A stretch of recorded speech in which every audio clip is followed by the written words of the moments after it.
Uh, Coming of age stories or rites of passage is something which is severely lacking in our culture, or lack of culture. So we have to go to our ancestors, whoever they might be, and listen to their tales to understand these stories that were very important. Of course, you have hazing in college, but that's not enough. Anyone who might have read Joseph Campbell will understand what I mean, and I'm sure many of you do, even if you don't consciously. So we'll go to Star Wars, for example, and something Darth Vader says, you don't know the power of the dark side. Well, maybe he's not talking about physical strength. You think maybe he's talking about Force Choke or the Emperor's Force Lightning. Those are abilities, though. But maybe he's actually telling the truth when he says you don't know the power of the dark side. Because if you'll notice, the Sith actually do tell the truth a lot of times, just in a twisted way, because the dark side is twisting things, right? Well, what if it's this powerful? I'm way into the Gray Jedi, which are in between, and the lore has it that the Jedi actually wiped out the Gray Jedi because they were too in danger of turning to the dark side. Okay, that's fine. But if you take someone like Qui-Gon Jinn, he's our best example of a Gray Jedi, or Mace Windu, arguably Anakin and Obi-Wan even, as other examples.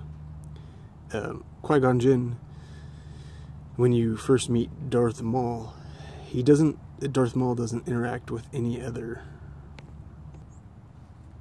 beings. When the doors open, he could have taken a hostage to have leverage of the situation, but he doesn't, and that would be a typical villain or Sith thing to do. However, he only engages with Qui-Gon and Obi-Wan, and the only other time you see Darth Maul is going in the desert with his little satellite thing, I don't know, whatever you want to call that. And so they meet him in the desert once. Anakin has the duck and they get on the ship and take off. But then they meet him again when the doors open.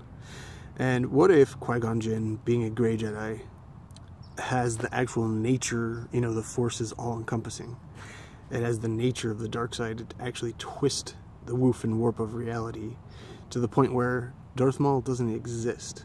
Because if you'll notice, the Emperor isn't really sad when Darth Maul dies. And of course, Sith aren't exactly known for being sentimental. But what if that's just an imagination of Qui-Gon Jinn, and that's the only way that Anakin would have been trained, which is what happens. Nobody else knows about Darth Maul, really.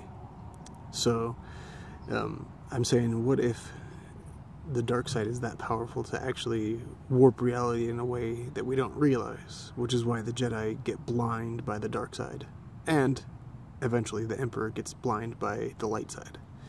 So, I don't know, that's just some thoughts I'm having. I really like the Gray Jedi. Darth Revan's one of my favorite because he kind of is both dark and light at some points, and I think that's more interesting. Gives you a more full character. It's more real instead of the polarity of dark versus light. But maybe it's not that.